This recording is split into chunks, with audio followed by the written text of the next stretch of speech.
Hello, সবাই কেমন আছো তোমরা? আশা করি সবাই খুব খুব খুব ভালো আছো।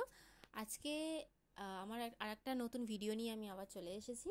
তো আজকে দেখাবো কিভাবে আমি শাড়িতে পিকো করি। দেখো, প্রথমে কাঁচি দিয়ে শাড়ির আঁচলের দিকটা সমানভাবে আমি কেটে নিলাম। এবারে একটুখানি মুড়ে পিকো মেশিনের মধ্যেই একটুখানি মুড়ে দিয়ে দিলাম যে জায়গাটাতে। দেখো, একদিকে আমি মুড়ে একদিকে একটা হাত দিয়ে আমি জাস্ট সেলাই কাপড়টাকে টানছি, আর একটা হাত দিয়ে কাপড়টাকে মুড়ছি আস্তে আস্তে, একদম সরু করে। দেখো, আমি একদিকে কাপড়টা টানছি কারণ যাতে কাপড়টা কোনোভাবে কুঁচকে না যায়, সেই জন্য।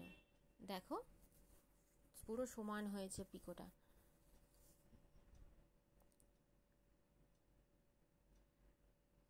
আমি এমনি নর্মাল মেশিনেও একটা আমি পিকো করি, তো সেটা যদি তোমরা জানতে চাও তো প্লিজ কমেন্টে জানিও।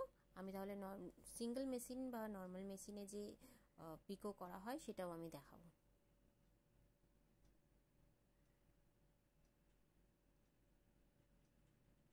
দেখো, আমার পিকো হয়ে গেছে, শাড়ি আছে, দেখো তো কি সুন্দর হয়েছে না? তো আজ এই পর্যন্তই, দেখা হবে আবার নেক্সট ভিডিওতে। টাটা।